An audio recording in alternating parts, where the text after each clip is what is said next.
Hey, Justin, Coach Day talks a lot about how the Tuesday practices are very physical, and you guys call it Bloody Tuesdays. I'm curious as how much more physical the Tuesday practices compared to like a practice tonight. Maybe not necessarily from your standpoint, 'cause I know they can't hit you, but just how much more physical is a Tuesday compared to Wednesday? Yeah, Tuesdays we usually do inside and more hitting, more good on good. So Wednesday's kind of a third down red zone day, so we kind of just go in shoulder pass, pretty much no pass in the bottom, and just kind of go through the plays on third downs in the red zone. What's standing out about Wisconsin's defense when you watch them on film? You said what? What's standing out about Wisconsin's defense when you watch them on film? They have a great front seven, great DBs, and I think they have a great scheme. I mean, as we all know, they have the #1 defense statistically in the country. So we've just been preparing for them and just trying to get prepared as much as possible this week. Justin, you guys seem to have had a lot of success this season with some of those 10, 12-yard outs and comeback routes on the sideline. What do you have to execute, and what do the receivers have to execute to make those throws successful?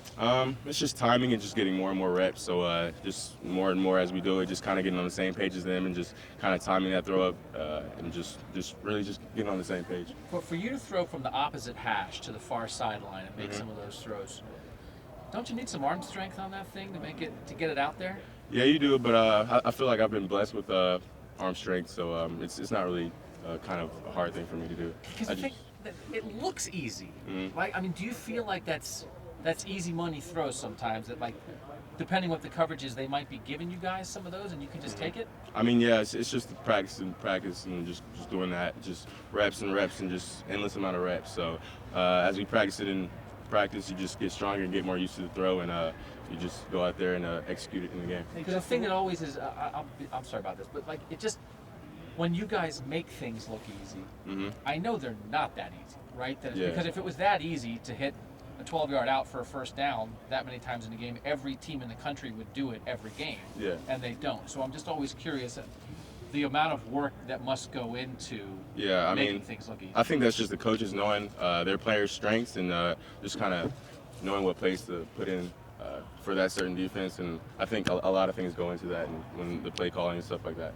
Hey, Justin, if you look back to your high school days when you went to the Elite 11 camp, what do you remember about being on the same field with some of those guys like Trevor Lawrence? And, you know, I spoke to some of the guys that coached you there, and they just said it was a foregone conclusion that this was going to happen for you, and that they could tell immediately at that camp. What do you remember about your performance that day, in those days? And did you feel like, you see what I'm saying? Like, did you feel it? I mean, those days, like looking back on it, I was definitely locked in. I was just trying to do my best out there to win the competition and just make every throw. So I think I was probably a little bit more nervous than I should have been, but I mean, I think that just comes with it and just going into new things. So I think just looking back on it, I was just trying to compete with all those other great quarterbacks. When you transferred here, whether it's right or wrong, Georgia fans, regular college football fans, people doubted your ability because they thought that you had to leave to find a place. Whether that's right or wrong, you know, that's a real thing that people say. Yeah. Now that you're here through 7 games and you're doing what you're doing, do you feel like you have arrived to the point where you should be in the conversation for best quarterback in the country? You mean like you've taken a complete step out of that conversation and moving on the field yet? Is that where you feel you are? I'm not really worried about that. My main focus is just the team and just winning each and every game. So I'm just going to take it week by week and just kind of go through about that. But all that, like best quarterback in the nation stuff, as long as we win the national championship, I'm fine with that. Hey, Justin, you talked about coach playing to your strengths. What is your best throw? What's my best throw? Yeah. I think I throw a lot of routes pretty good, but as he said earlier, I think that out route, I've practiced that a lot since I was in high school. So I think those are one of my better throws, and I think with Coach Day's coaching, I think he makes it easier on me just with the footwork and especially the receivers. I mean, they definitely make it easy on me. So I think I throw pretty much all the routes pretty good. So, Justin, you had a 3rd and long against Northwestern. You went to KJ for about 20 yards. How nice is it to have someone so dependable like KJ? And what's impressed you most working with him? KJ, he's definitely easy to read. His body language, I've worked with him a lot in the summer, in the off season, so I definitely know where he's going to be at all times. So just KJ, he's very smart. I think he's one of the smarter receivers we have, and when it comes to finding those zones and finding those places where the defenders aren't. So he's really good at doing that, and he's really good at route running. So he's just a great all-around receiver. How do you think the process has gone so far for these 7 games of yourself and the offensive line getting the right protections called? You're going against a defense that does a good job getting pressure on quarterbacks and is one of the better sacking teams. Just how do you think that's gone so far, figuring out?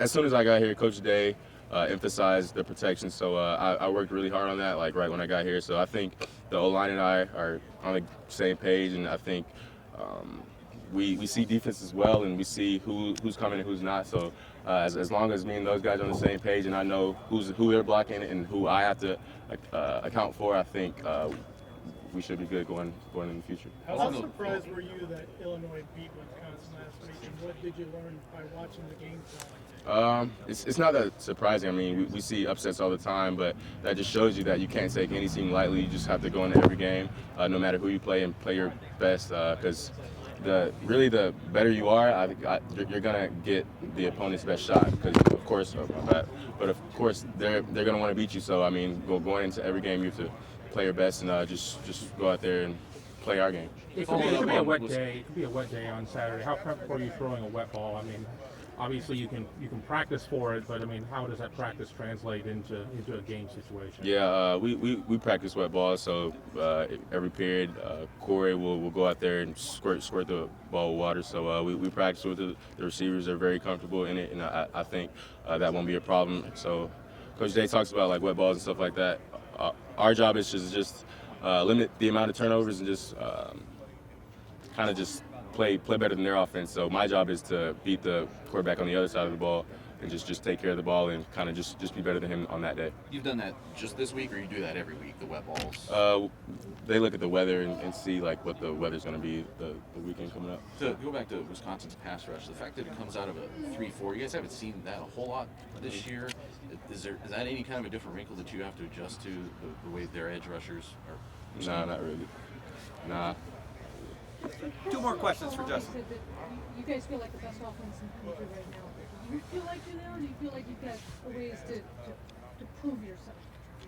I think we have a lot of room to improve in terms of a lot of areas. So as long as we know what we need to improve on, I feel like we can just continue to get better each and every week, and I feel like the sky's the limit for us. You're the first time left tackle starting his first career start on the way. Was your mental clock sped up at all at the beginning of the game, and then as it went on, did you find yourself getting more comfortable with Nick in the game? I'm looking back on it, I didn't even realize he was playing, to be honest. So when I see that, I just really just play the game, and then if a guy pops up, you just got to move. But on the sideline, I was kind of trying to give him confidence, and just trying to give him get him going. I think he was a little bit kind of shook at first, but I think he kind of got settled in as the game went on. So when did you realize he was playing? Like at some point, you had to realize. Yeah, I think there was pressure on the left side, and then we went on the sideline, and Coach Stowe was in his butt pretty good. So I saw him and just talked to him a little bit, and then I think he settled down after that. Have you played against a 3-4 before? Last question right there. Yeah, Pete, thank you. I mean the fronts that we've seen that they're not really anything new, so we should be ready for it. But they mix it up pretty good bit, don't they, Justin? From what you've seen, I mean, on video, they'll bring an extra guy up, maybe 2. Yeah, they do a lot of things on defense, but the coaches have taught us well. We feel like we have a pretty good feel of what they're going to do, but of course, playing new teams, and especially as big of a game this is going to be, they're definitely going to mix in some new things. Yeah, I know it's last week too, but you seem to be getting better every week about seeing what's in front of you. I mean, compared to like week 1. You agree? I mean, how much more fluent are you in reading defenses now? I mean, yeah. And as it develops. I feel like just players in general get better. The more they play, they get more experience. So just kind of seeing the defense move and just kind of seeing different defenses and I guess their different schemes kind of helps me a lot, and it's made me more knowledgeable in the game of football. So just learning from that and just learning from the past games and past mistakes I've made has definitely made me a better quarterback. Great. Justin, thank you.